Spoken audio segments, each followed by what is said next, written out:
Fuck. Do you want me, I'll see if I can press it. See if I can do it my end. All right. Oh, we're live.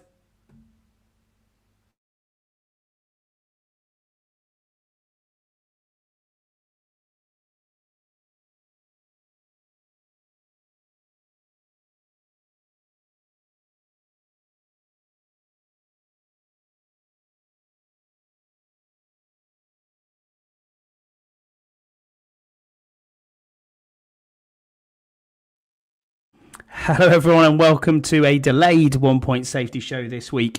First off, to everyone who's in the chat, Scott G and Rod, etc., Ryan, who joined us for a little bit, we apologise. Tried to go live on YouTube, and that was awful. It didn't really work very well at all, so I can only apologise. StreamYard has had a global outage, so we were not able to go live at all. So we hope you are still with us. It'd be great if you are. If you're not with us, then that's totally fine. We understand completely. Thank you, StreamYard. We're going to put the papers in. We're going to get them sued, Scouse. I'm joined, as always, by my glorious co-host, Scouse. Andy, how are you, mate? You all right, bud? Yeah, I'm all right, pal. I'm all right. Tip top. Yeah, after this ridiculous StreamYard letdown. What a time to go down. Been down for about 2 hours, and all of a sudden it decides to come back on 20 minutes later. So yeah. Literally like 10 minutes before we were due on, I thought, I'll just get on the stream, because you said to me, what time are you going on? And I was like, I'll get on now. And it just no upstream. I was like, what is happening here? This is like awful. But there you go. Yeah, it is what it is. But thank you for being with me as always. Jesse, Rod, Scott, thank you for being in the chat. We appreciate you. We will delete that old odd 4-minute clip of me, so yeah, that'll be quite strange. We'll start as we always do, Scouts, with our sponsors. So we're Dunstable Town FC's Talk of the Town podcast. If you're into non-league football, go over there. Burrows has been working his tail off at the minute. He's doing lots of interviews with new management, new players, all that sort of thing. So if you want to have a little bit of an insight into how a non-league football club is run, go and give them a watch and a subscribe. They're really good guys down there. Also graciously sponsored by Oddballs. You can go across to oddballs.co.uk, have a look at their pants and socks and all sorts of bits and bobs on there. And if you want a 1 Point Safety show pair of pants, you can go and buy them on there too. Fusion Therapeutics, we're also sponsors of them. They are northwichphysio.co.uk. They provide expert MSK assessments and treatments with a focus on holistic care, dedicated to improve your well-being through tailored musculoskeletal health plans. The team offer specialist injection therapy and non-medical independent prescribing. So if you're in the Northwest, Manchester or Cheshire area, call the team on 01606 512 013. Or you can book online and the team will be happy to advise you on this further affordable treatment solution. They are also got so many 5-star reviews, it's wild. But yeah, go and have a look. You can find them on Google. It's northwich-physio.co.uk. Go and find them and give them a shout. They're very, very good at what they do. Also, if you want to look at some writing that we've got going on at the minute through Jesse, myself, others, John Tayman and the like, you can go to bleedingburgundy.com. Yeah, so go and have a look at that and review the writing that we've got going on. Shout out to Yam as well, who's always in our chat normally. Shout out to him. He's going through a bit of a tough time at the minute, so prayers up to you, mate. And if you need anything, just reach out. That's what we're here for. Jesse says, do you do prostate exams at Fusion Therapeutics? I don't think it's that sort of clinic, mate, but yeah, we'll move on from that. Bit of news then, mate. OTA updates. So I've seen all sorts going on this week about OTA updates. It's people in shorts running routes and pretending to block and, getting the install down. I get why OTAs are there, but let's just pump the brakes a bit on, is Debo fat? Is he going to play at right tackle? I mean, what is going on, Scouse? There's a lot of hate out there for him at the moment. I don't know why. I mean, he's always been a little bit thicker receiver. He's never been the deep receiver. So that's the reason why he's such a... he's running back in the backfield at times. He's the gadget guy because, he's built more to handle a bit more of a tackle, more than, say, Jalen Lane, for example, who's very slim. See what I mean? So it's... Or speedsters. So, it's just his body shape, isn't it, really? Yeah, it is. You're right. He doesn't look fat. I mean, it's like he's not belly hanging out or anything like that. It's not like Zeke. Yeah, Zeke, exactly that. Yeah, exactly that. But no, man, I just saw it earlier and I was thinking, Christ, this fan base, man, what are they doing? You know what I mean? Where are we going with this? One bit of bad news, I suppose, out of OTAs is Noah Brown's injury. Obviously, Noah Brown went down with an injury yesterday in training, non-contact injury as well, which is obviously quite worrying. He didn't get carted off the field, but he limped to the sideline and then got a cart to the training facility. So we haven't had any word on what's going on with Noah Brown, what the injury is. All Dan Quinn said in his press conference today was that he's getting an MRI, which obviously doesn't look good, does it? I mean, according to, I think it was one of my mates, Ben Standig, I think he was saying that basically Noah caught a pass and landed awkwardly again on his ribs type of thing, and that's what winded him. And then he got up and he was like fuming, his helmet on the floor in frustration. So I think it might be a similar type injury he had before. Which being honest, if that's the case, he's probably going to be out for the season and maybe not even play ever again. So we'll have to see, man, because he got a lacerated lacerated liver last time. So wow. Yeah, and a broken rib. That's what happened originally when he fell on the ball. And they're saying that, obviously he didn't land on the ball this time, but he landed on jacked his ribs again. Do you know what I mean? So hopefully it's just a rib injury and it's back in a few weeks rather than total busted rib and, lacerating his liver again. So hopefully not. But it's a tough one, man. Especially like I say, OTAs, it's just about getting themselves fit and sharp, and injury like that happens. Madness. Yeah, that isn't the best, is it? Especially when it's non-contact injuries. That's when you start thinking, shit, what is actually going on? They tend to be the worst ones, don't they? Always, most of the time, not all the time, but most of the time. Who is I had this in my head when I was thinking about Noah Brown earlier, thinking non-contact injuries. Who have we had that's kind of been that sort of player that's come in and it's been non-contact, and then you're like, oh shit, he's out for the season. Who was the running back was it linebacker? Sorry, that we signed. Who used to be at San Francisco. I think his nickname's Ferrari or something. I can't remember his name. He's got a bit of a checkered past, from what I'm led to believe. Yeah, know you on about. Oh, Christ, I'm on about. Did he do his game? Did he? Reuben Foster. Was it Reuben Foster? That's the one, Foster. Yeah. Did he do his knee or something? And that was him done. Never even played. Yeah. He didn't even play for us. I mean, the looks just talking about Junior Gillette, which is another guy as well. Yeah, that was another one. Yeah. He did one Achilles, and the season after he did the other Achilles, but he came from the Saints, not San Francisco. But yeah, happened to two linebackers to us. But yeah, Reuben Foster was another one. Yeah, definitely. Yeah, I do remember that one a few years ago. Like, obviously, I was thinking, what's his name? I couldn't get it. Play the game, to play the whole training sessions or something. Yeah, it was mad, absolutely madness. But yeah, I mean, didn't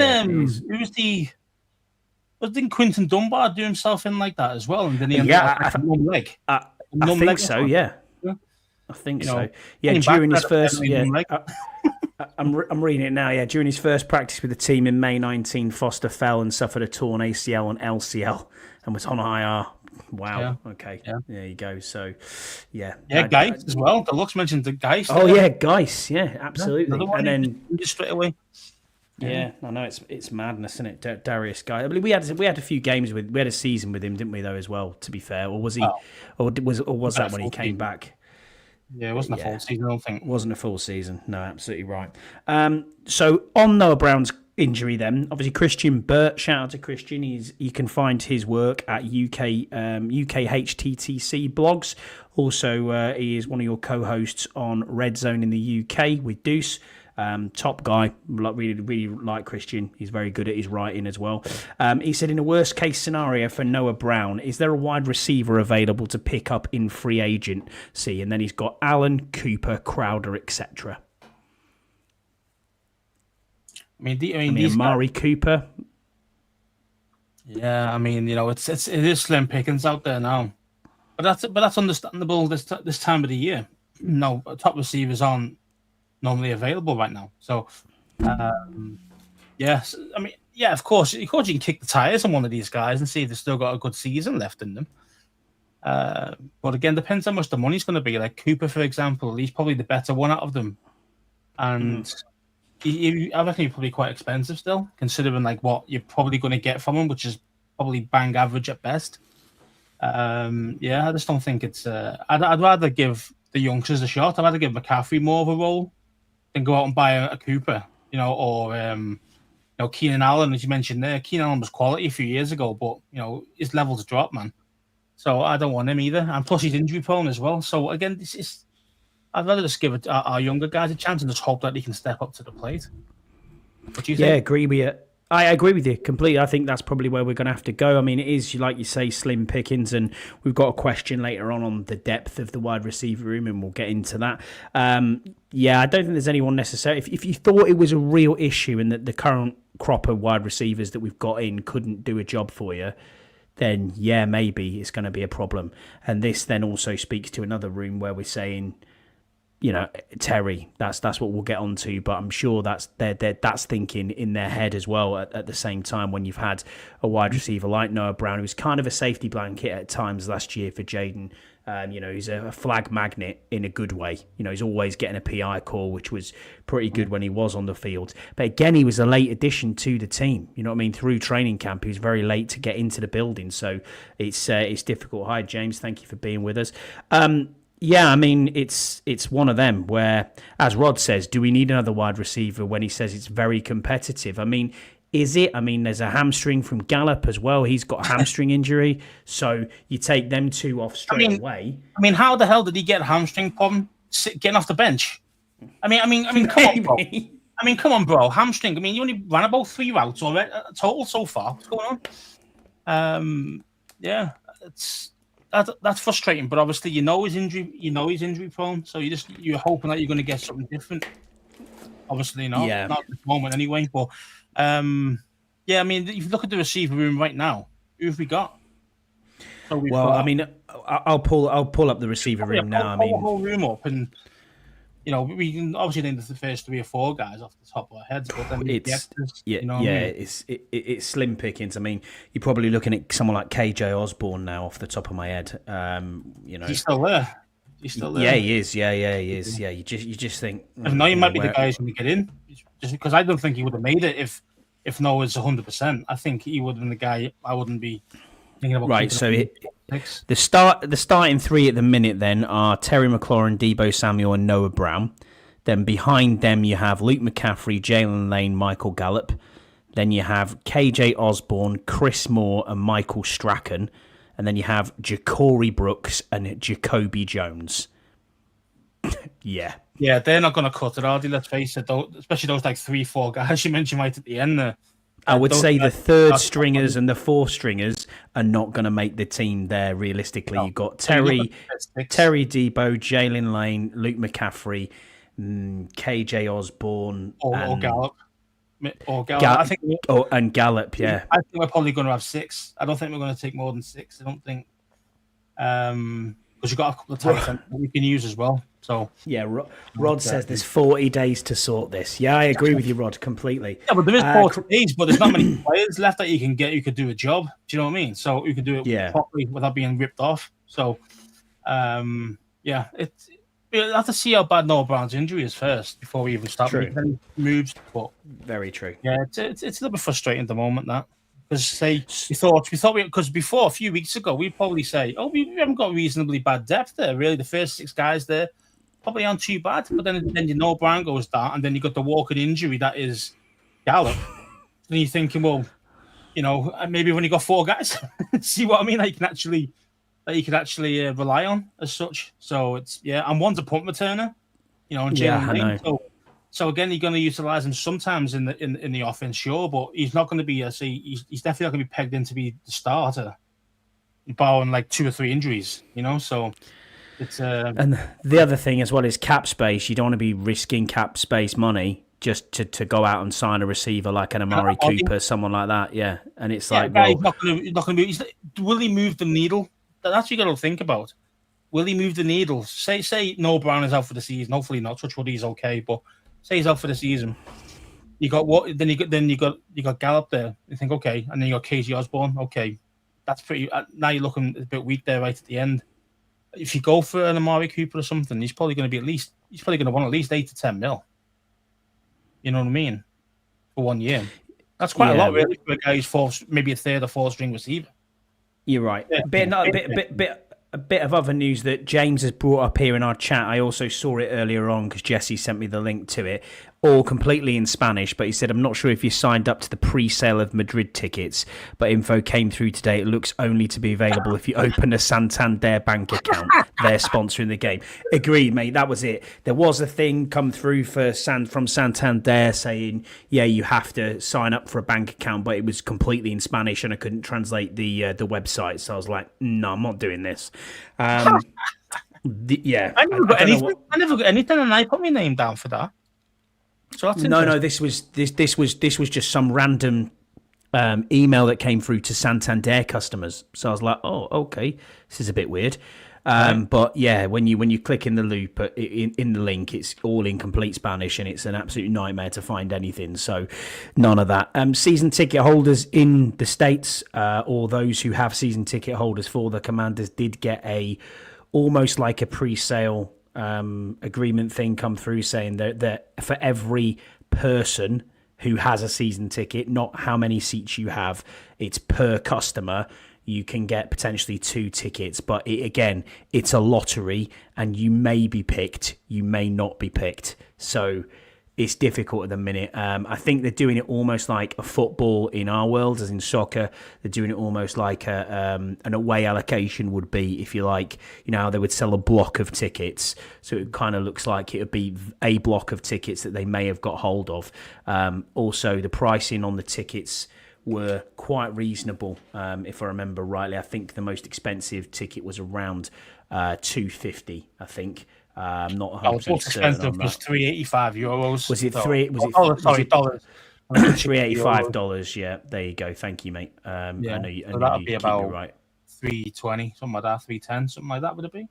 US to euros to pound. To pounds. Yeah, about 300 quid thereabouts. Yeah, so lower level is $331 to $390. Mid-level was $185 to $280, and upper level is $106 to $157. So obviously, anyone who's listening this side of the pond, obviously go across and do your conversions and try and check that out and see how much that would probably be. I had a look also at the prices for the Dublin game, and it's very similar. So I don't think it's any different to what we're going to get in. Realistically in Spain if you want a ticket, but I think it may be general sale for everybody. So we'll wait and see what happens, mate. So we'll see what happens. But that's interesting about the Santander bank account. What the hell is that about? No idea, mate. But you had to sign up. Yeah, they are. I mean, it's a Spanish bank, isn't it? So I'd expect something like that to happen. But you've already got one. Already got us. Like you have, if you've got a bank account already. I know. Yeah, I'm not sure. James says Madrid tickets are going to be mayhem to cost, maybe and availability. Yeah, you might be right, mate. There might be a lot of people waiting. I want to know.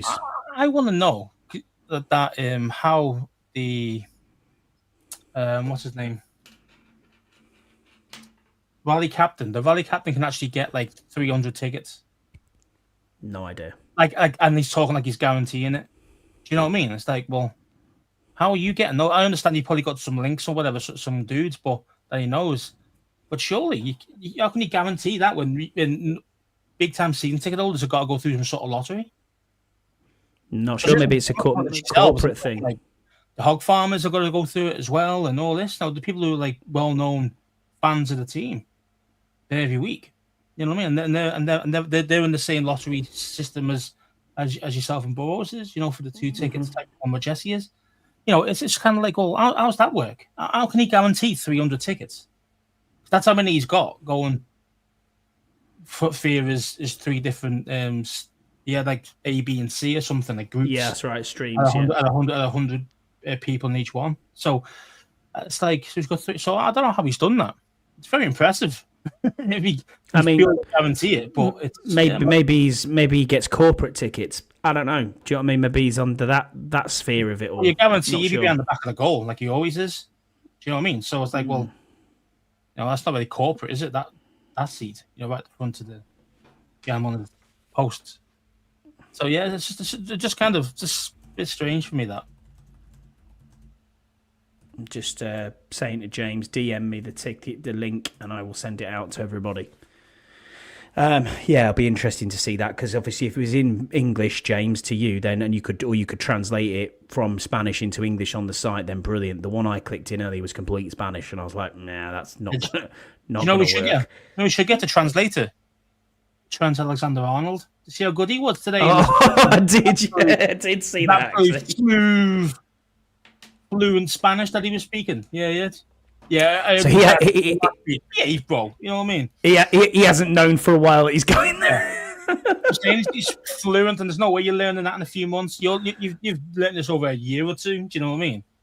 100%. Anyway, yeah. So players that have been mentioned then by the coaches over the last week or so. We've had Quan Martin been mentioned a lot. Percy Butler was mentioned yesterday by Dan Quinn. Today there was quite a bit of time spent on McCaffrey. They were talking about Luke McCaffrey and how he's came in. I think Dan Quinn referred to him as a golden retriever going to chase a ball, which was good. And then obviously other bits and pieces on there. Max, shout out to you. Thanks for being with us, buddy. Lattimore, obviously we talked about Lattimore a bit as well. Said he's looking good and he's free from niggles, which is a good thing. And there was one play where obviously Debo got the ball deep and it was going to be a guaranteed catch. Lattimore was behind on the route by a yard or so, and he was able to catch up with him and snag the ball away, which is awesome to see.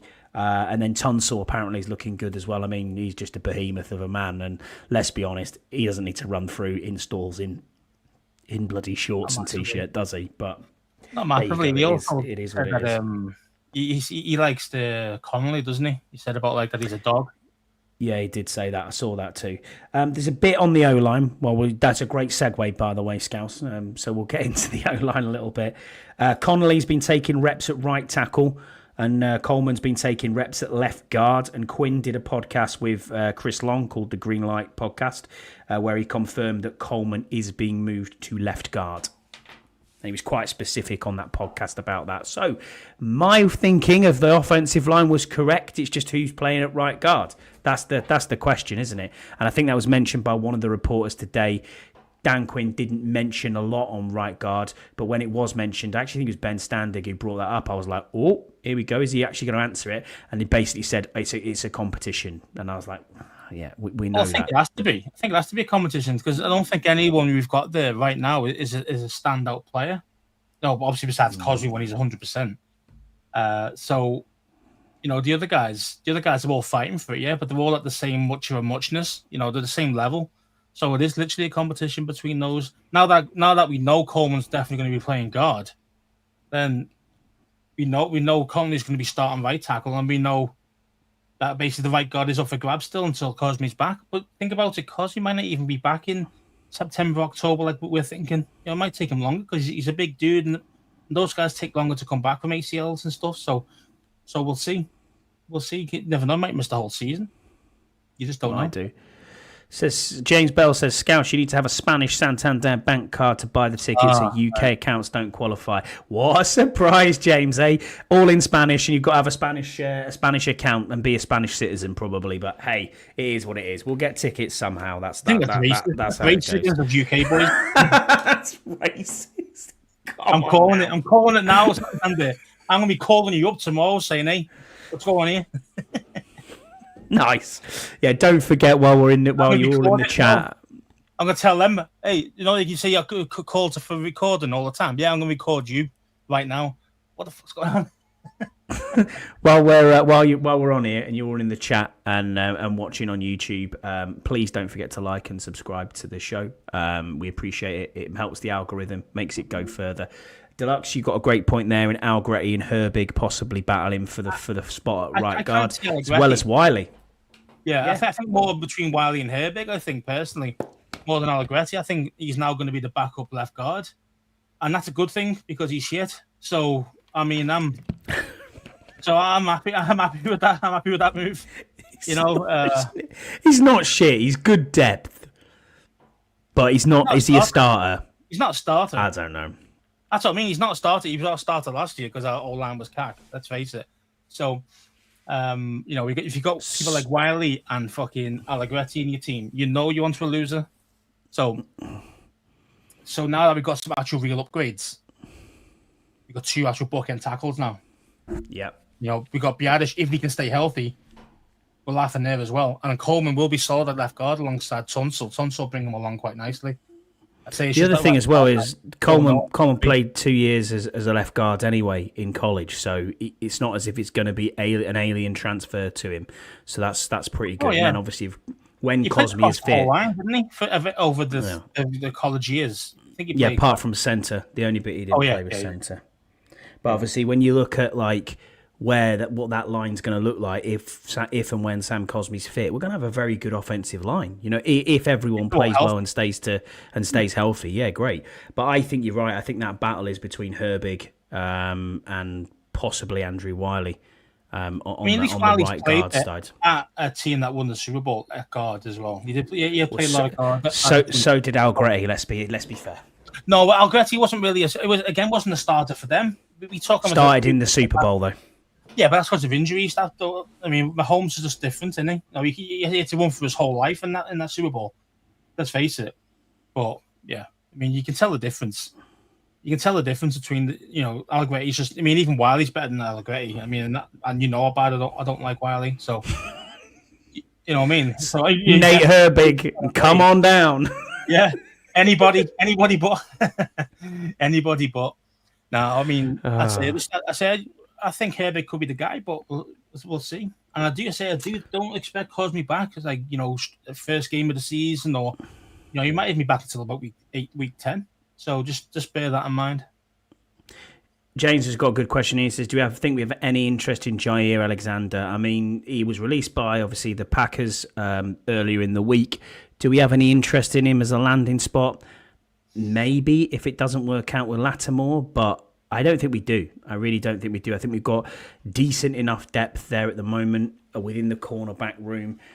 You've got people who started on other teams, and I think it's a position where I don't want to try and be, we don't need him, because obviously you always want to upgrade. I understand that completely, but it's someone who we probably can't really afford, and we don't really necessarily need right now. I mean, yes. Then there's also the thought of, he's getting a little bit older. I don't know exactly how old he is, by the way, but he's getting a little bit older. Maybe could a transfer to free safety be the way to go for him? Going forward to elongate his career a bit more. And Jair Alexander or Ramsey are we talking about here? What, Jair Alexander, isn't he about 29, something like that? No, I think he's only 26. Is he young? Well, if he's young, then obviously moving inside, will he? But let's have a look. Yeah, I was thinking the same. 28. Just going to go. Oh, he is getting 28. Yeah, I suppose. Yeah, he's 28, and then it'd be 29 in Feb. So, you get most of the season out of him before he's 29 if we did go for him. But again, this will be his kind of big payday, won't it? This is his so-called prime years. So he's going to want a huge money. So I don't think we'd do it. I'm looking at the cornerback positions here. So we've got Mike Sammerstill, we've got Marshawn Lattimore, Noah I, and then you've got Kevon Seymour, Carlin Viggers, and then on the other side you've got Trey Amos and Jonathan Jones as well, who's also can play in the slot. So there's 2 slots there, and then you've got outside-wise, you're going to probably start with Trey Amos and Marshawn Lattimore, Noah I backing them up as well. So it's interchangeable there, and I don't think it's a position that we potentially need right now. It'll be interesting to see what we're going to do with Sammerstill. Are we going to put him back into the middle? Because he did play well on the outside.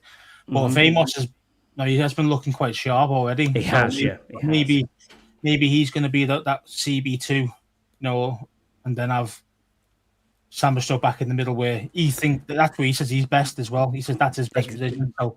So exactly. So normally that'd be your starters there, and then you've got your eye for your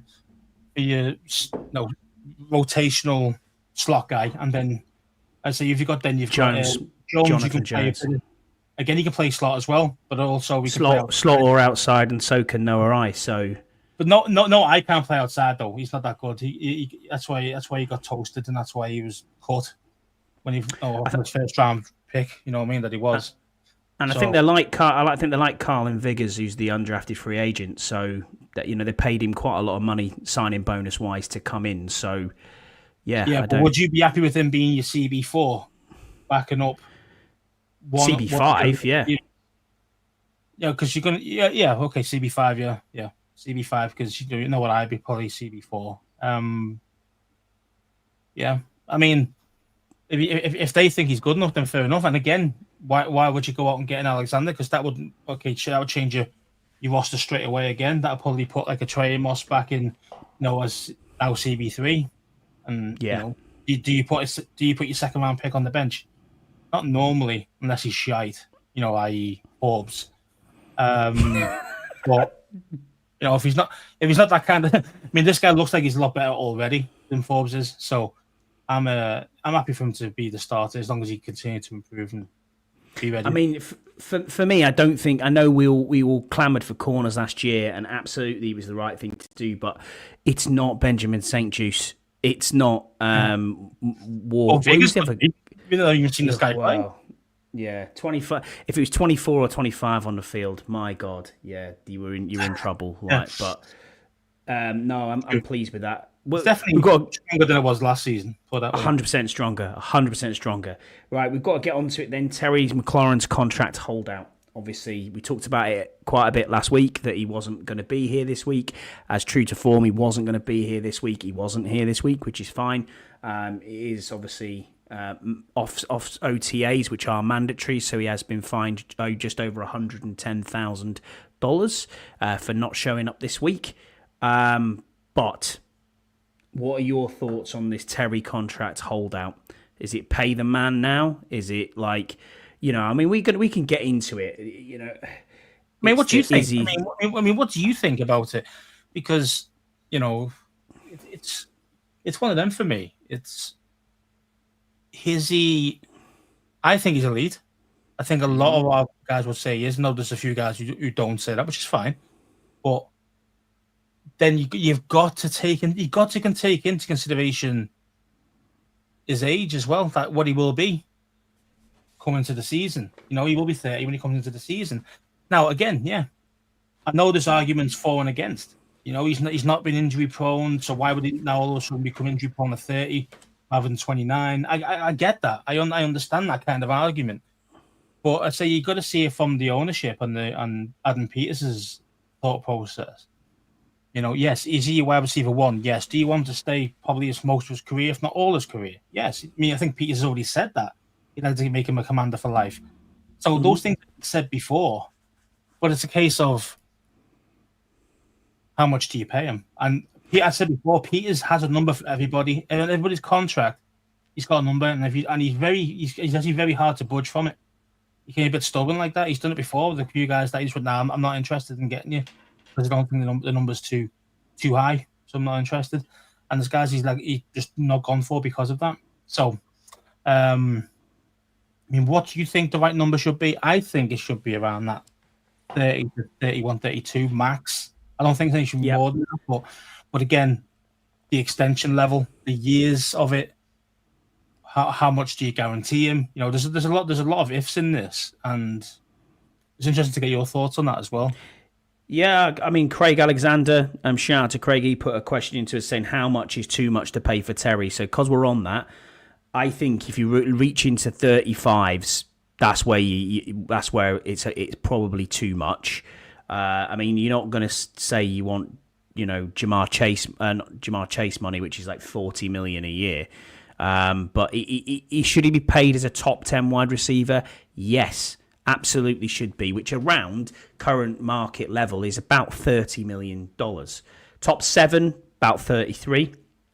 I think on production alone last year, he's there. We won't get Jesse Darling in from grass cutting this week, James, because obviously we kicked off quite a lot about He's this. finished now. He's finished work. We kicked off a lot about this last week, but Really did. I think it's right that it might be just guarantees. That might be the sticking point. We don't know. But what's too much? You're right in what you're saying. It could be. You're right in what you're saying, Scouse. Is it a 2-year extension? Which this is the bit where Jesse and Scott G go, you're paying him for future use. You're paying him for what he's done and what he's going to do for the team in the future. Which I understand. It's not a brand new contract straight away.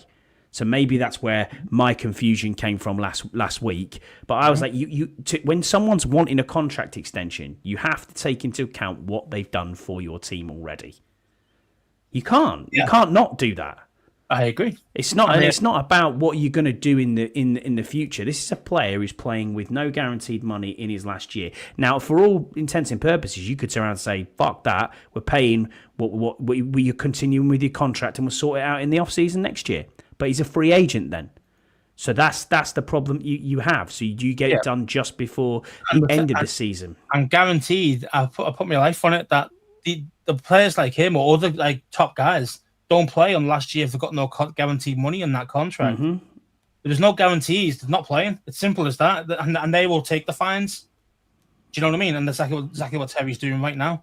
So it's kind of, it's one of them, as I said before. I mean, you mentioned it before. You have to go off what he's done before as well. You have to. Mm-hmm. How important he is in the locker room. All these things. Exactly. What he means to the team. Yeah. What he means to your team. He is our standout attacking player still. Obviously, you might say JD5 is now, but before it was always McLaurin. There was nobody else really that was at the level required.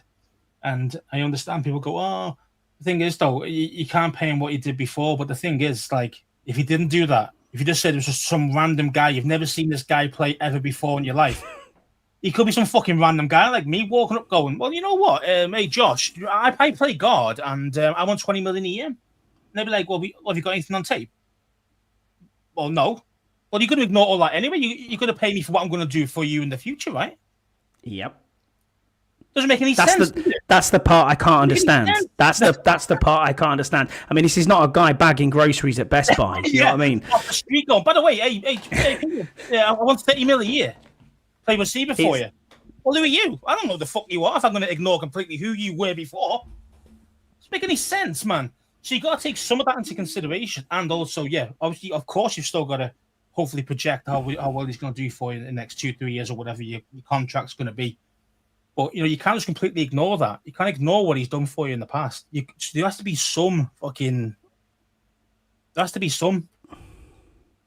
So Jesse's saying he's getting paid now. He's getting paid now for what he's done. So this season's money is for what he done last year. Is basically where Jesse is coming from. Then, is last year his contract right now? He's got no guaranteed money, so he deserves no money. Is that what you're saying? See what I mean? It's not no money. He's getting paid 16 million a year. Well, he's not going to get it. Well, he's not going to get guarantees, is he? He's not going to get it unless he's playing. If he plays this season, he gets paid. Well, it's not guaranteed. No, it's not guaranteed, but it's his choice not to play though. If that's the case, so he's not getting paid right now, is he? Yeah, of course he is. If he turns up to training camp and he plays a game of football in September, he's going to get paid. But he's not, though, is he? Well, that's his choice. That's what I'm saying. That's his choice to stay away. He's not going to do that. He's not going to play on a zero guaranteed contract. What happens if he blows his leg in the first game? Yeah. You know what I mean? I got one game check that year. Yeah. Oh, yeah, thanks for that. Yeah, for your number one receiver who's been like the lifeblood of your offense for years. Come on. Some loyalty's got to be involved. I understand the numbers. I understand it's a ruthless business and all the rest of it. But you've got to have some sort of like loyalty to the man as well. I get that. I get where you're coming from with that, because that also then, what signal does that send to the others who need a contract soon? Deebo Samuel, Marshawn Lattimore, Laramie Tunsil, or Daron Payne. All these players are coming up for contracts at some point in the next year. They all need to try and get paid. And it's like, well, what are we actually... What are they doing to their perceived best player, locker room leader, all that sort of stuff? Yeah, it's that the salary fully guarantees for the year if on the 53 at week one. Exactly. Well, how come John Allen didn't want to play on his last year then with no Because he wanted guarantee? more money. He wanted more money. Oh, so you mean like Tay wants more money? Yeah, it's basically what it is. They want more money, and that's fair. You know what I mean? That's totally fair. That is totally fair. You're not going to play on your current deal, but I think it's crucial to sign Terry. And that's what. Sorry, Jesse. What you're saying? That's not how it works. What? So it doesn't guarantee on when you're on the 53. It does. It That's fully not guarantees. fully guaranteed. Fully guaranteed money is fully guaranteed money. What's not guaranteed is your salary. You get paid per week. You get paid per game.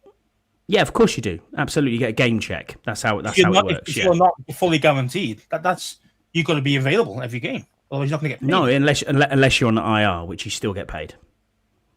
Well, do you get full? Do you get if you're on IR? That's the part I don't know. I don't know. You know, so it's a bit like, well, you know, it's like Rod mentioned, maintain the brotherhood. Why would you mess around with one of your main captains? You know. I don't think they are messing around. I think will be talking to his agent, and it'll be a stickler on guaranteed money and how long the contract is. If it's a 2-year extension, then he plays this year, and he's got two more seasons that kick in. He's going to be 31 and 32 when he's going to be 31 and 32 when it kicks in. And it's like, right, okay. So the end of his contract. This is the other part that people aren't thinking about, and why I agree with what you're saying, pay the man, and I agree with what Rod is saying, pay the man. This contract has absolutely nothing to do with Jayden Daniels and him coming up for his money when he's due a contract, because Terry's deal, even his new deal, will be finished before Jayden gets paid. So now is the time to do this. This is the perfect time to secure a mainstay of your organisation. Jesse's in the chat saying 30 million's too much. I'm not sure what Scott G's saying. Base salary guarantees if on 53 on week one. Game day bonuses depend on roster. Okay, thank you, Deluxe. I appreciate that. So it'll depend on what his contract was set up like then in that last year. Yeah, absolutely. Yeah. There's no guaranteed money, but you don't know if it's all bonus related. Which means, you're available, you get paid your $5 million for that game or whatever the hell it is. You know what I mean? So, I mean, it's. I think Jesse's a big time hater on Terry. To be honest, like, he thinks he can upgrade. He thinks he can just upgrade it like that. All right, bro. You know, he's not messing around. Terry wants more than he's worth. I think that's the going rate. I think 30 mil is the going rate. Now, obviously, absolutely agree with that. But we don't know what his numbers are, what he actually does want. You don't know that. That's another problem. You know, he might want 38 million. You might see himself as a top 5 receiver, you know? So looking at this, last year, he got paid base salary of 15.115 million, right? Signing bonus was 5.6, roster bonus 2 mil, roster game guarantee was 850 and a workout bonus of 500. So his cap hit was 24.1 mil. This year it's 15.5 million base salary. So irrespective, he's going to get 15.5 mil. Then the signing bonus is 5.6, so he's already banked that. That's already there. And then a roster bonus of 2.8 mil, 850 again on the roster GM, and then workout 500, incentives 250.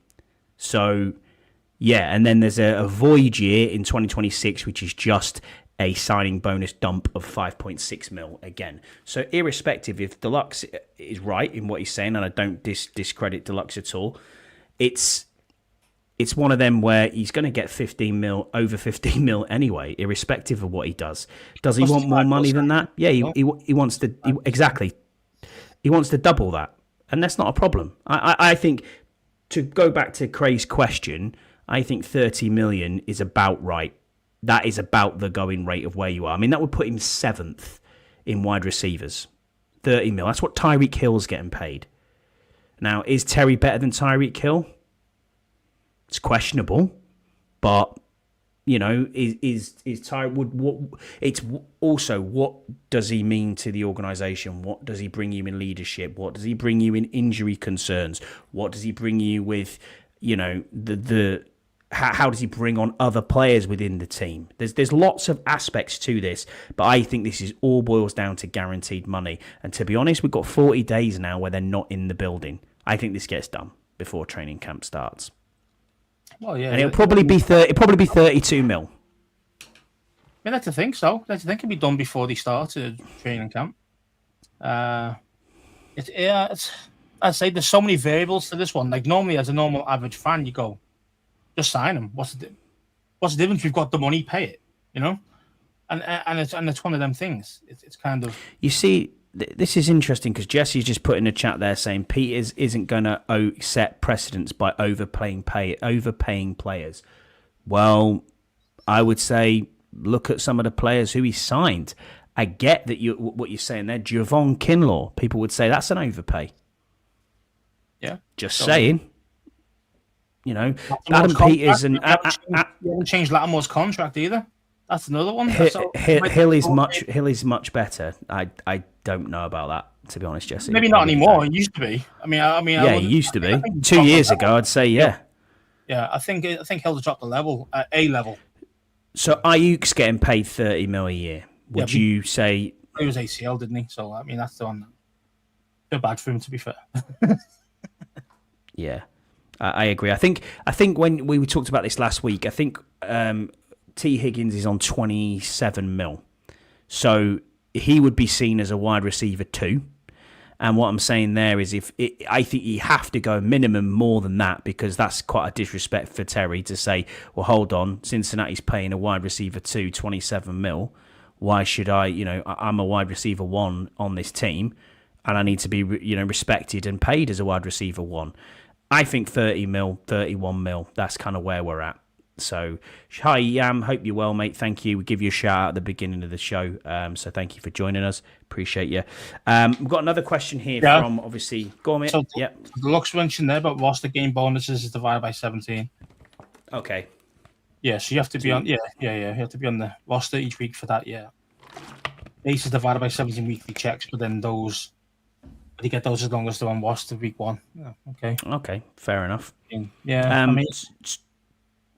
So another question here. We've got a question in from Scott G. He says, what is your response to fans that say Terry turning 30 shouldn't be an issue in contract talks, but then say they would only extend him by 2 years? Isn't that an indicator that turning 30 is indeed an issue in the talks? So I don't know if that's a shot at me, Scott G, but that's kind of where I've gone with that. And I think, it is an issue. Turning 30 is definitely an issue. He is not... DK Metcalf, who was in the same draft class and just got paid by the Steelers. And I think he's 27. DK Metcalf on 30? Exactly. That's what I'm saying. They're not the same age. DK Metcalf got 33.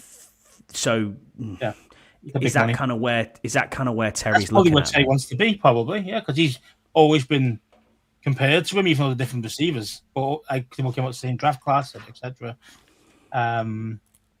Don't forget, Terry's the third rounder, so you don't get paid that much really as a third rounder compared to the first round studs, like what DK was. So he's probably going to try and claw that back right now. And don't forget, this is going to be his last big contract. So he's going to want to try and take as much as he can, get as much as he can off it. So I get it. But yeah, I agree with Scott G. I mean, if age is not a problem, then why wouldn't you extend him 4 years, an extra 4-year extension like he would do somebody you say 27 if age wasn't a problem? It is a problem, isn't it? Do you know what I mean? Because as soon as they hit that magical 30 number, even though Terry has been virtually clean of injuries over his career, and he's played hurt sometimes, but never bad injuries.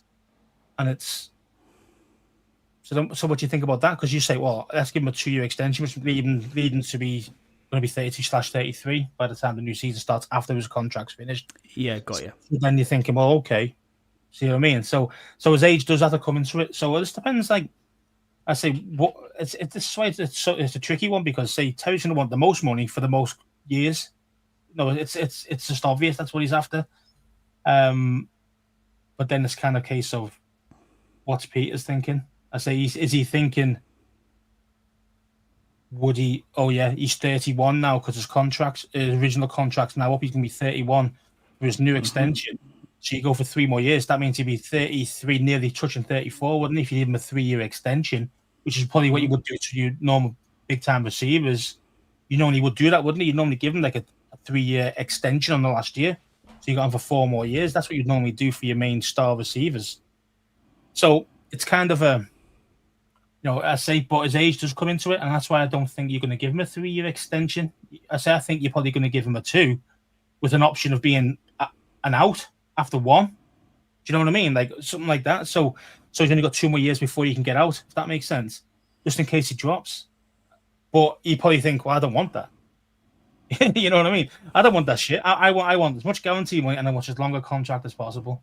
So this is probably why they're still at loggerheads. Yeah, I agree with that. And that might be where it is. We're not in the negotiation room. We can only speculate. You know what I mean? And it's a good talking point for now. But I genuinely think this gets done. I don't think he'll be. I think it should get done. I think it'd be a big L for Peters if he doesn't get it. Oh my words! If he doesn't get it done, then yeah, that's a real problem. But the other thing is, would you lose a bit of faith with AP if he does perceive to overpay? If it's 35 million a year or 34 even, what is too much? I think you're touching it there. I think 34, 35. I think you're thinking it's a bit much, that really. I think the magic number for me is 30, but again, as I say, you might think he's DK and wants 33 minimum. So it's just one of them, man. I say it's all ifs and buts at the moment. They're just rewarding him with a vacation until camp. Yeah, there you go. There you go, Deluxe. At a cost of $100,000 a day, wherever it is. Yeah. It was. I think if he missed this week in total, it was 110K. I think is what he's been. Yeah, so quite an expensive vacation. Sydney probably didn't go anywhere. Ellison, thank you for joining us, mate. He's saying, Ellison here, who's just joined us, he said it has to be a 3-year extension at the least to mirror what Metcalf got in Pittsburgh. I believe the hold-up is the guarantees, but not just the guarantees, but the structure of the deal is already there. I hope you're right. It most likely will just be the guarantees, and that's kind of where we are. I mean... So what would you give him then? Me? I'm not guaranteed. I would give him a 2-year extension on his contract, brand new. So I'd say a 2-year extension, 62 mil with 62 mil guaranteed, all of it. Should you give him a 2-year fully guaranteed contract? Yes, absolutely. Okay, and I think he's worth it. He's worth every penny. That might sway him because it's all fully guaranteed. That might sway him. I say a lot of times you don't get that though, because even every player says, and you can get an out deal, but then. If the guarantee's only 50, well, really, they're thinking that's what I'm getting is 50. I'm not getting this. Yeah. It's going to get traded or I'm going to get renegotiated on or whatever, which is always happens in the NFL for players. So they always go off the guarantees. So if you give them a 32 million per year guarantee for 2 years extension on top of what you're going to get this season, then that could be 31. 31's where I'm going. 62. I think, don't forget, you probably have to give him maybe a little bit of that nice signing bonus maybe for this season to keep him happy for this season as well. If you're going to do that, just for a 2-year fully guaranteed deal. I mean, that might be enough. That might be enough to get him to sign. But what would you give him right now then?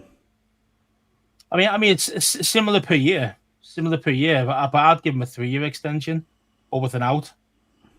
That's what I was trying to negotiate. What, an out after 2 or after 3? So that last year could be like a, either renegotiate again or trade him, whatever. You know what I mean? At that point, if he doesn't want to sign again or his levels dropped a lot, those type things. So that's but he would play 2 years of his extended contract, is what you're saying, yeah? Yeah. So he's going to be here for 3. So yeah. So he's going to be at least. So it would be technically a 4-year contract. If you include this year's one, yeah, but without 3, yeah. So that's what's your guarantees then, Scouse? Well, if you got to incorporate this year's contract, haven't you? If you're going to do that, or if you just leave it the way it is, it'd be similar to you, like 30, 31 mil per year. But would I go fully guaranteed for 3 years? No, I wouldn't. I wouldn't go fully That's guaranteed. what I'm saying. What would you guarantee him? Yeah. No, I'll probably guarantee him about maybe 70, something like that. So 3 years extension, 70 guaranteed. See if he wants to play ball at that with an out after 2 years of his 2-year extension. Yeah. Mm-hmm. Fair play to you. That's a decent contract. Like I'd be very happy with that. Yeah, but one, you should be happy with something like that. Absolutely. You know what I mean? And I think absolutely. He deserves that. You know, and I think a lot of people would. And at the end of the day, all this money and this and that. At the end of the day, it's not our money really. I know season ticket holders pay some money, but you ain't paying the millions. Do you know what I mean? Person out your own pocket. You're not paying millions yourself. You know, it's Josh Harris has got Josh Harris cash along with, I know everybody who goes to games obviously pays a little towards it, but it's not that, you're not seeing it come $1 million out of your pocket. You know what I mean? So I know what you mean. It's not. We shouldn't get too wound up even if he does overpay. We shouldn't get too wound up. Plus the salary cap goes up every year, as we know. So is that you got to take that into effect as well, I suppose, right, mate? Well, that's enough Terry talk for now. We've been on that for bloody nearly half an hour, which is wild. Fan questions, then we'll get into them. Thank you everyone who put a question in. So Paul Fiander Turner, who is at Having a Radox, he said, with the spear appearing to come back in some form, what else should be next? Now, there's been uproar, Scouse, as you know. The spear's been seen. Jaden Daniels was there in a Roman type outline with a spear in his hand. I mean, does that mean we're getting the spear back on a Washington logo? It would be nice to see. I'm not going to lie. I would. I'd be nice to see too. The old Redskin spear would be great. Feathers, I'm not sure. Does it go too far? You want the old badge back. I want the old badge back. It's iconic, but it's not going to happen. We've just got to accept fate. And I think that's the question. That's exactly what I would say. Anything else going to come back? Well, no. I don't think there is going to be anything else going to come back. I think that's probably the best you're probably going to get. Being honest, is going to be the spear, and it's got to be, it's got to be similar to what it was. Otherwise, what's the point in sticking a whole brand new different type of spear on it? That's just a random spear. Then you see what I mean? The good old woke karate, yeah. Does it give you back to your heritage at all in any way? So it has to be something very, very similar, or if not the same type of spear that we had before. Yeah, the good old woke karate. Cheers. Yeah, the Kansas City Chiefs can crack on. No problem at all. Thanks. Yeah, it's fine that, isn't it? Yeah, it's fine that. Yeah, you can carry on doing the chop and, fucking scalping people and that's totally fine. But, when we start talking about it, oh, no, he's all racist over there. Nah, come on, man. Come on. But anyway. That still grits me to this day, but there you go. It is what it is. I can't see, Paul, anything else coming back. No, unfortunately, I think this is as far. I think this is as far as we're going to get to. But there you go. I did like DQ's T-shirt with the feather on it. Last year when we were in training camp, I thought that was pretty sweet. Yeah, I know, but who cares? Should have just said fuck it. We're carrying on. It would be nice, like it would. I mean, I'd say it just takes some balls to go back to it. I mean, obviously Josh would be a legend if he did somehow bring that back and said, you know what? Now that we're so on top at the moment, and we're flying and we're doing really, really well, and all the rest of it, and bringing back the Redskins name. Now that would put that and the badge and everything back. Now that would obviously, Josh would be the ultimate legend of all time if that happened. To be fair, but that takes a lot of balls to do that. You know what I mean? Like it would take a hell of a lot of balls to do that. We just got to accept it. But and again, we've been through this. Winning cures everything. Unfortunately, that's just how it goes. You don't. There's still going to be a minority of populace of fan base out there who is going to continually say it's not the same team, it's a franchise team now, blah blah blah blah. I get it, I understand it completely, but when you're winning, you're not talking about that. So and that's not what the NFL or the team want us to talk about. The name is not going to change back. We've seen that, so it is what it is. As Deluxe says, yeah, don't forget. Like, subscribe, put a comment on underneath. If you want us to cover a different subject or you want us to talk, interact with us further, come and hit us up. And thank you Yeah, for man. everybody for doing that. Scouse's question direct to you, and I think there's a bit of beef here. I don't know. It's from Scott G. You like hamburger, He said, beef burger. he says, does Scouse prefer a boring, dry, overcooked hamburger at the tailgate since he had an issue with what I posted last Friday night? I mean, I didn't see what he posted last Friday night. So it was on X. And he just put this like random burger, one with loads of shite on it, and I was just like, mate, what's all that? And everyone was going, "Oh, this is great. This is a great burger." And I was like, "Mate, that's just awful. Like, this looked horrible. Like all sorts of different colors. Burger shouldn't be very colorful in my book. I mean, that's just me." But are you a smash burger guy with cheese? Is that about as far as you go? Yeah. Oh yeah, bacon burger, something like that. Yeah, something basic. You know what I mean? I'm just happy with that. Just give me that meat. That's all I'm after. I don't care. Clipping that. That's 1 hour exactly. Give me that meat. Yeah, give me that meat. Give me that meat. So no Diddy. Pause. Exactly. You needed a pause there. Exactly. Yeah. Yeah, okay. I just wasn't a big fan of what his burger looked like. To be fair, mate. I think that's all I pulled it out on him and pointed it out to him, and obviously he wasn't happy about it, and that's why he's brought it up, mate. Yeah, so boring, Scouts. Yeah, maybe, but better than crap you were eating. Tell you that. Or you eating like cantaloupe or something? Milton, thanks for being with us. Appreciate you. Yeah. I don't know. What were you eating? Like deer Deluxe or something? says here, back to the ticket prices. For instance, I blame venison burger. Was it? Oh, nice. He said, I blame OPSS for driving the demand for others. Yeah, it's hard, Deluxe, being the international fan of the year and trying to get tickets for everyone from Madrid. And it's like, we're going to drive the prices up. Yeah, cheers for that. Give me 100. Give me 100 tickets, pal. 100 tickets. Yeah. This on that though. Did you see today there was a thing that came out saying there's still 17,000 tickets available for the Spurs game? Really? They are. Yeah. Well, this is good. Hopefully, it makes the NFL wake up a little bit. That'll be interesting. Give us some better. If you want us to pay American top dollar, give us a better game. Give us a better product. Don't start giving us your cast-off games. Do you know what I mean? Like that's what I say. If you want to keep those prices that high, like how would the Americans pay for it? Do you think we deserve that, being international fans? And I don't mean this like I'm seeing it from the Americans' point of view.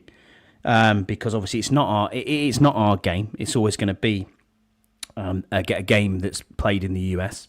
Yeah, and we get a lot of international. We get a lot of international games as it is, but you can't expect playoff contending teams constantly. I mean, the Madrid game is 2 playoff contending teams. Is the Dublin game 2 playoff contending teams in Steelers and Dolphins? Steelers and Minnesota. I would say probably on last year, yeah, absolutely. That's 2 playoff teams. Both did very well. So, it's a tough one. Yeah, the Broncos, they're a playoff team. Borderline, I think this year. Jets aren't. I mean, I get that. Horrible. But Jets are horrible. Stop giving us horrible teams like the Jags and Jets. Giving us them. Well, the Jags is different, isn't it? They've got the NFL deal at Wembley, so that's different. And don't forget though, like when we first started off getting the international games, we got actual good matches. Mm-hmm. The very first game was the Giants. Okay, it was a shit game. I was there, but it was the Giants. I think it was against the Saints. I think. Who were both okay. Giants were a bit but that was the year they actually won the Super Bowl, right? So 2007, I think it was. I think it was the first game. That was a regular season game. And it was a crap game. Giants won the game. But that was the standard. You know what I mean? As in the teams that were kind of pushing for those titles and those type things. So that's where you wanted. And Saints were good around that time. So they had Drew Brees still, I think, around that time. So you know what I mean? Like, it wasn't like it was a crap game. Well, it was, but because of the weather. It was a bad game because of the weather. But in general, what I mean is that 2 decent sides that were actually playing. Yeah, I'm with you. I understand. Rather than getting the Jets against, Cleveland or something like that. Do you know what I mean? Like just the worst of the worst teams regularly. Because at the end of the day, we're getting the Jags regularly, and then okay, you might say, well, they've been a playoff team a couple of years ago, etc. I get it. Yeah, but they're not. They're not all that. I think that. Loads of I time. think they'll have a decent season this year. But anyway, it is what it is. Stuart says, "Do you have a plan for tickets, or are you just hoping for the best in general sale on the 8th?" I think that's kind of where we are. Obviously, season ticket holders have got potentially, if they're picked, a way in but it's only 2 tickets per customer, and it doesn't an account. Yeah, it doesn't matter how many seats you have. So if you had, like, for example, 5, you couldn't just go, all right, I'm getting 10 tickets. You will still only get 2 tickets at the most, and that's if you're picked. And it's a first come first serve type thing, so it's not even a, by the way, we've got 2 up high that are $150, but you can also have the lower bowl, and these are this price. It's going to be a take it or leave it. Do you want these tickets? Yes or no? So we're trying every avenue to get tickets, but I think we'll be in general sale. Scott G trying to kill us there. Just a number of games then to drive the demand. Now, yeah, I mean, don't forget me. This is the first time it hasn't been sold out. Mm-hmm. This is the first year since 2007, right? That it's not been sold out. Within a day, yeah. Within a few hours, mostly. Mm-hmm. You know, I say, but I think this is like people just putting their hands up and saying, "Look, man, if you want us to pay that American top dollar, give us at least a better game." You know, because the prices have gone up ridiculous. We mentioned how much has gone up in prices over, you know, the Skins game 2016. Cat 1, which is like a really like lower bowl, nice seat, 120 quid. That same one now was it 260? Was it 270? Yeah, no. That 2, yeah. It was way high. It was 2. Yeah, you're right. It's £270. Yeah, so what's that? $340. Yeah, I understand inflation. I understand things change. I get that, but it's a big difference in price. It's like over double the price in 8 years, 9 years. You know, so it's, and you're not getting the skins. I mean, I'd pay that for the skins game. You know, or what skin, our game. You know, I mean, I'd pay that, but you don't want to pay that for the Jets if you just want to go watch a game. You might just watch it at home unless you're a Jets fan. You know what I mean? So it's, unless you're a fan, you're not going to pay those prices, and that's the difference with it being here in the UK or in Germany. Germany is still getting that. They've got that lust. They're in the lust phase when they had a few years. You know what I mean? So they're going to sell out every single time. In 10 minutes, it's all sold out. UK have had it since they've had it a long time now, 2007, and it's not like the novelty's worn off, but it's a case of now we just, I know we're being taken for the ride just a little bit, because unless our team is playing, you're not going to want to pay those prices, you know. So that's all it is. Well, you went last year. Who did you watch last year when you saw Alid? Did you go to Wembley? Or did you go to Spurs? It was Wembley. It's a Wembley game. All right. Yeah. So it would have the Jags against somebody. Fair, mate, I couldn't even watch it. You know what I mean? Like I said, it was that high up, mate. I was just fucking couldn't even watch it properly. Fair enough. Because of my Scarovites. I'm just the worst. But yeah, I was just like, mate, I couldn't stand up. I was holding to the rail for dear life. Honestly, mate, it was awful. So I can't remember who played. Fair, I was sitting next to Chile. I was sitting next to him. I mean, you know, how bad it was. It was bad. Deluxe, who's in our chat with us, he sent us a question in. He said, what is an under-the-radar move this off-season that you think will pay high dividends?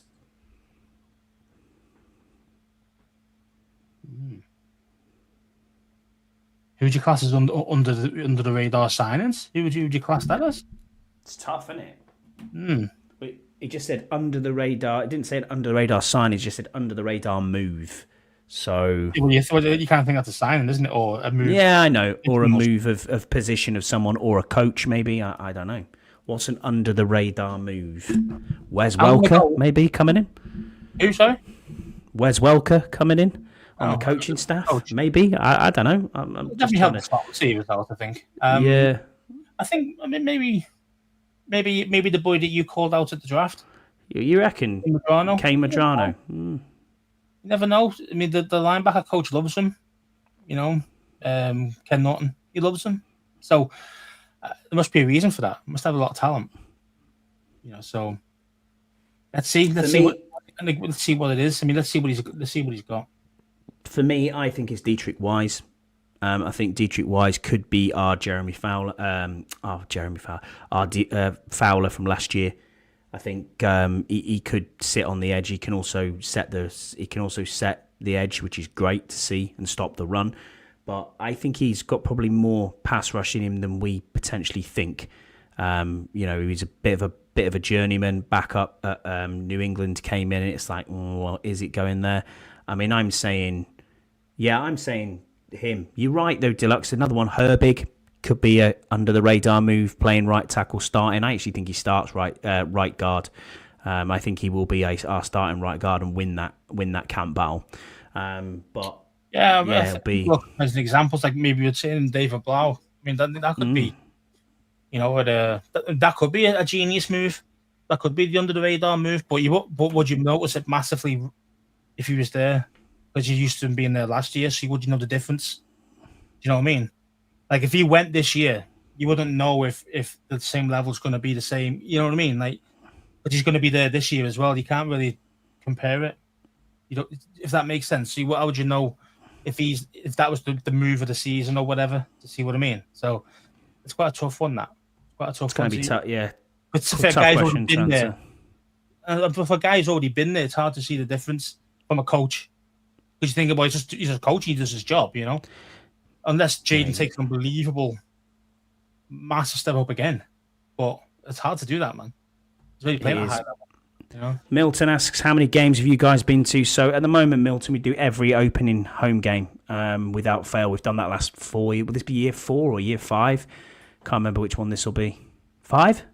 I think this will be 5. I think it might be year 5 this. And then obviously we were going to go, but then COVID happened. So COVID with the Chargers games, that shit canned that one. And then we had the Jags. Since then, we've been there. So whether that's going to Jags, Arizona, Giants last year, Giants against this year 4. So we go to at least the home opener every year. And then how many have you been to Northwest Scouts? Is that what he's on about? How many games we've been to? Yeah. How many been to? Yeah.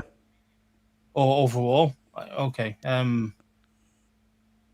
mean, I've been twice before we started doing it together, type thing. Yeah, so 6. So I went to see Dallas in a Monday night game. We got fucking beat. Remember that one? Yeah. Last second field goal from like 55 yards. Prick. And what about international games? Do you go every year? I went every year for the first, I think it was 10 years. I went to every game, and then kind of eased off a bit after 2017, 2018 started chilling out, and then obviously COVID happened as well. And then I've been kind of since COVID, international games probably been about maybe 3 out of them all. I don't go to a lot. I've not been to a lot since COVID of the international games, but yeah, it was my thing for a long time at the start. Because, you just want to see the real game being played. The real deal, yeah, absolutely, yeah. I want to see it on TV when you can watch it live. But I say, but then they say if Commanders were there on the regular, and we, to be fair, we probably should have been. I think someone mentioned in the chat, teams with empty stadiums or home games are probably begging for international games. Always the looks, yeah. That was us only 2 years ago. I mean, and also we've only been over there once. You know what I mean? So and 2016. And so I couldn't get. I couldn't get a ticket either in 16, so I was absolutely and we were awful for a long time. So our seats, as you know, because of the Snyder thing, our stadiums were empty. So we should have been the perfect person to come over as a home team, but we never did. We always wanted to avoid it for some reason. Because you did, didn't we? I mean, even Jason gave us that kind of feeling that we were kind of avoiding it for as long as possible. Not going back again. So that was frustrating for us as Commanders fans in the UK. But that game though, the 2016, man, it was packed full of Skins fans. Like normally you get everything of everyone, it's a multi, every team's represented, but it was a lot more Washington fans there than anybody else. You could tell there was a lot more there. It was crazy. Milton, DM me, and we can sort that out. We can change that for you. Genuinely, because me and Andy Burroughs season ticket holders. So let us know, and we'll sort something out for you. We can change that. But yeah, man, it's crazy. It's one of them. We'll be going to Madrid this year. I'm also going to the Jags game. I am taking my wife to watch the Jags versus the LA Rams, so she will enjoy herself. And I will be sat next to Wales commander Alid and his mate, which was totally bizarre. Even though we booked tickets over an hour apart, we got tickets right next to each other, which was totally odd. But so seat neighbours. Shows it's not sold out. Yeah, well, it's not. It hasn't sold out, so there you go. Did Scouse go to the meet-up at the pub with Joe Theismann and the others? When it was in London? The answer to that question was no, because I went with my brother, who is a Washington fan, but we also went with like 4 or 5 other friends of mine who were not Washington fans. So it ended up kind of going with the majority, so I didn't actually end up going to the pub bit. Which when you see all the photos of that, it really pissed me off that I missed that. To be fair, so yeah, so we didn't do that bit, mate. But I wish I did. Yeah, Stuart. I mean, it was it the Barraboyan Banker or something? Was the pub? I think that. Yeah, it was the other side of the stadium. Some people like, and the other ones just moaning like, oh. Yeah, and I think Burrow's got. I think he got served a pint by Snyder, didn't he? So. Yeah. Obviously, we didn't know each other at the time. We didn't know each other. No, we didn't know each other then. It's weird, but there you go. It is what it is, and that's one thing. That's one thing of being. It was Snyder pulling pints. Yeah, I remember that. But that's one weird thing. I did get a ball. I'll have to dig it out. That's signed by the players because my best mate was a border force officer at Gatwick, and he was the airside border force officer. So to get them through immigration, you had to board the plane to obviously go and check passports before they get in, because that's when you get a flight like that or a VIP status, they don't go through the same rigmarole that us normal folk would go through. So when he got on the plane, the first thing he said when the door opened and he got on was, right, my mate's a Redskins fan. He didn't get tickets, so unless you sign this ball, you're not getting into the UK. They all went, what? And he's like, I'm fucking serious. And they went, okay. So I've got 20, I think I've got 26 signatures on this ball. It's awesome. So I was like, yeah, cheers, Chris. Forever grateful. And you still haven't got that framed or put into display? To be honest, it's actually in a box in the garage. I know it sounds bad, but yeah. Because I was in Cyprus at the time, so there you go. Yeah, but that was a long time ago, bro. That should be as soon as you got to your house, it should have been. Let's get a display case and let's get it in the display case. I'll dig it out. I'll find wall behind you. That's what you should be doing. Yeah, the wall of death. He needs changing that wall. That'll be the wall of life instead. Give it some life, man. Life. Yeah, it will do. But there you go. Another question we got was from Craig Alexander. He said, what does the RB and wide receiver depth chart look like at week 1? Well, I think we covered the wide receiver. And then he said, will we pick up any impact free agents?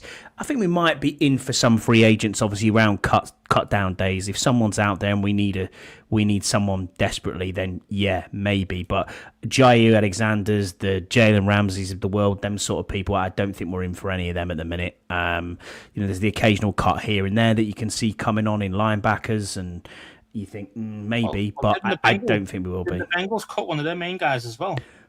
They did, yeah, I think so. That might be trying to get money to Hendrickson, because he was quite expensive, that guy. I can't remember his name now, though. But the Bengals cut someone, and I think that might be loosening up some cash for the guy I really want us to trade for. Yeah, I just give him next year's first round pick. It's going to be pick 32 anyway, so it doesn't really matter, does it? You know what I mean?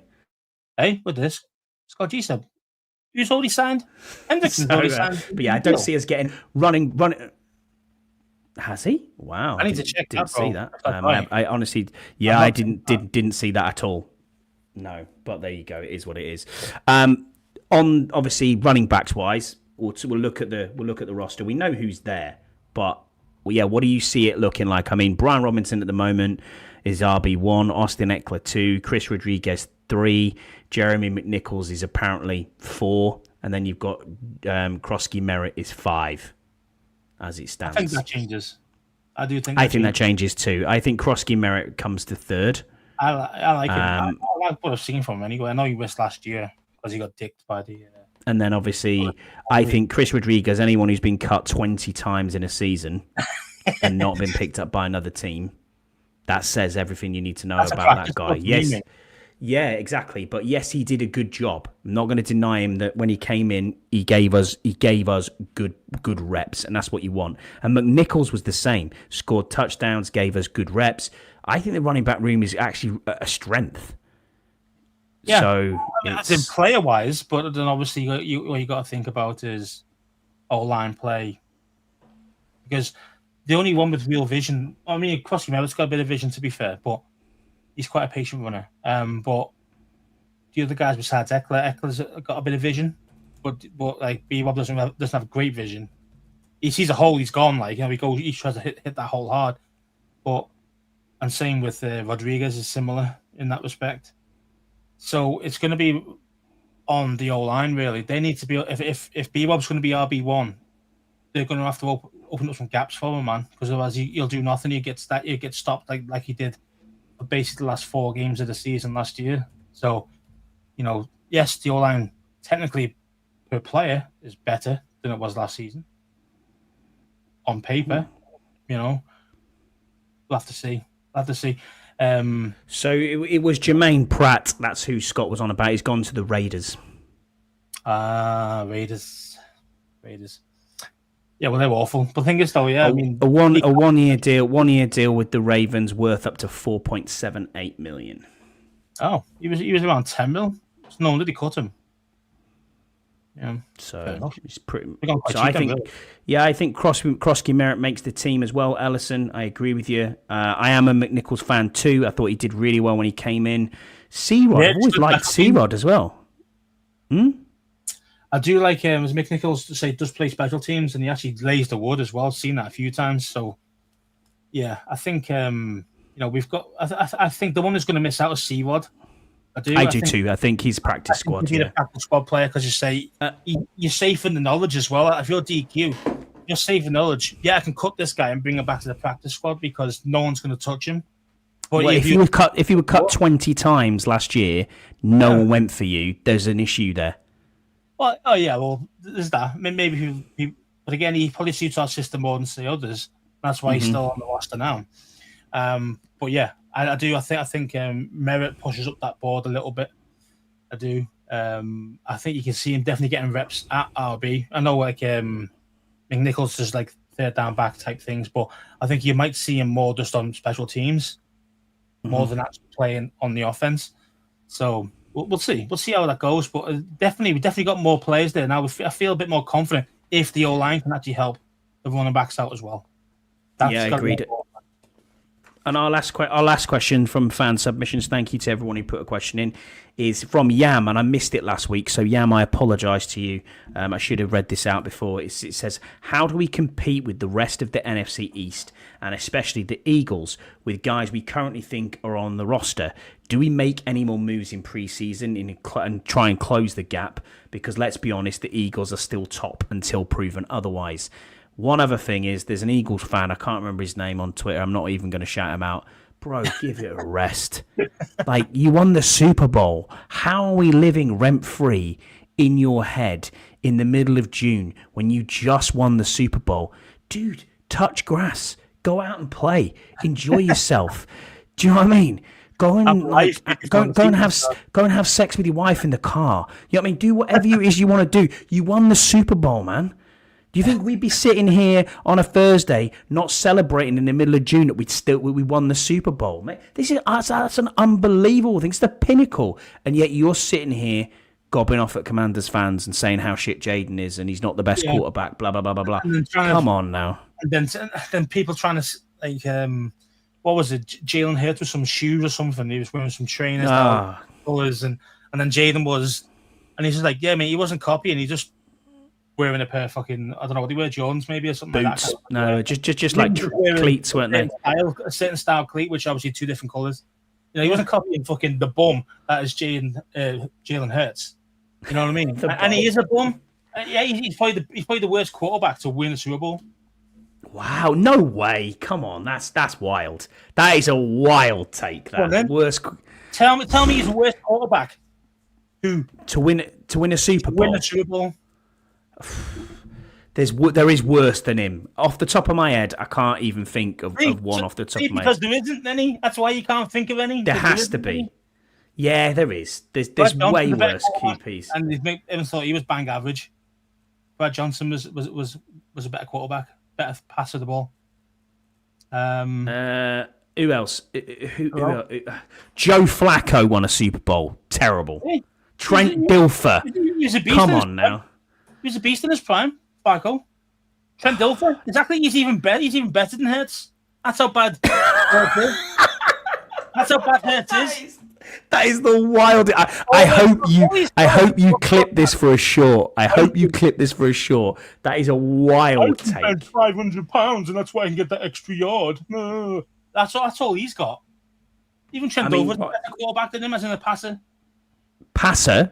I mean, maybe. But 42. All you keep hearing is 42 touchdowns. 42 touchdowns.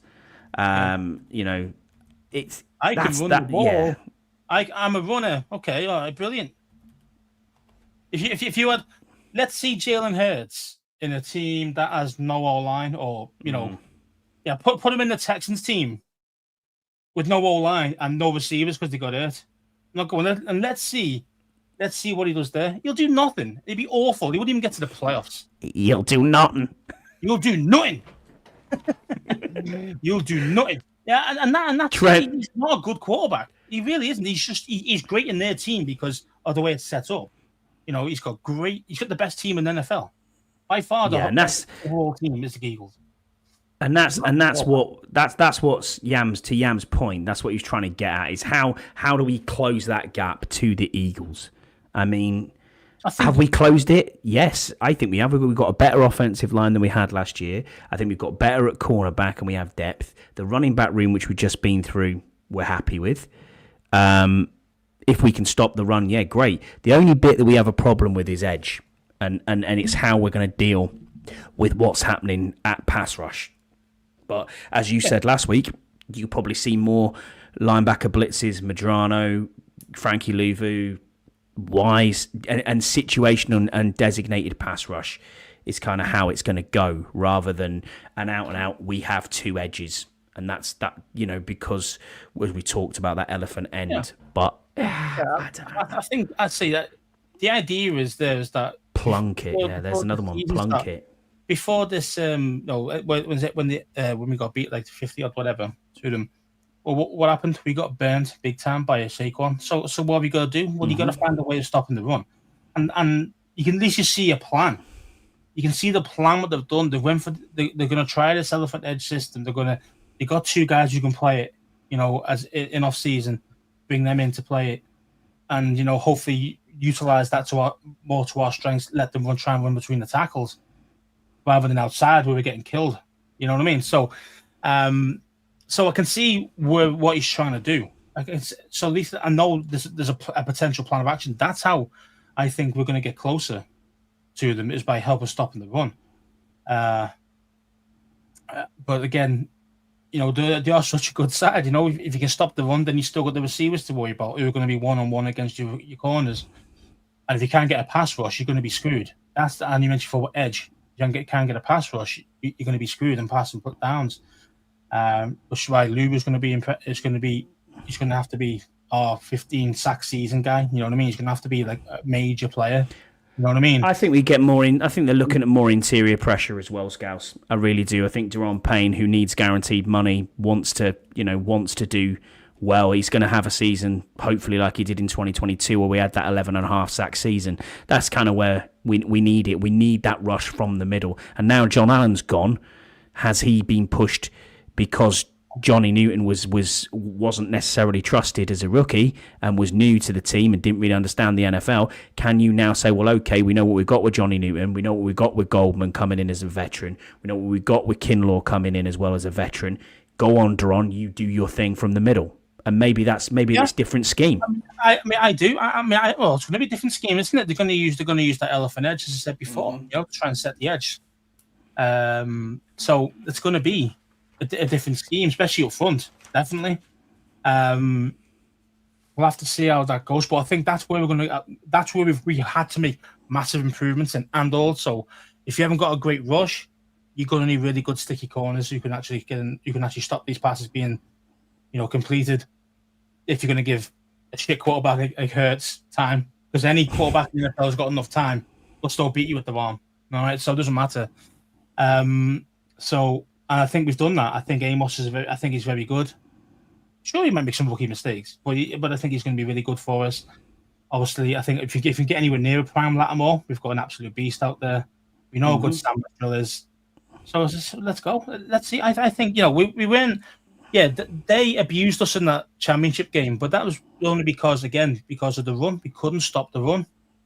Yeah. It was that was evident throughout the whole season. Yeah, we couldn't stop the run. The freaking first play of the game, wasn't it? He went fucking 80 yards. You know what I mean? Like, yeah, you can't have that in championship games. You can't have shit like that. So I can see why they're going to change the scheme a little bit, the system a little bit, and obviously they've got different guys in to be more beefier up front.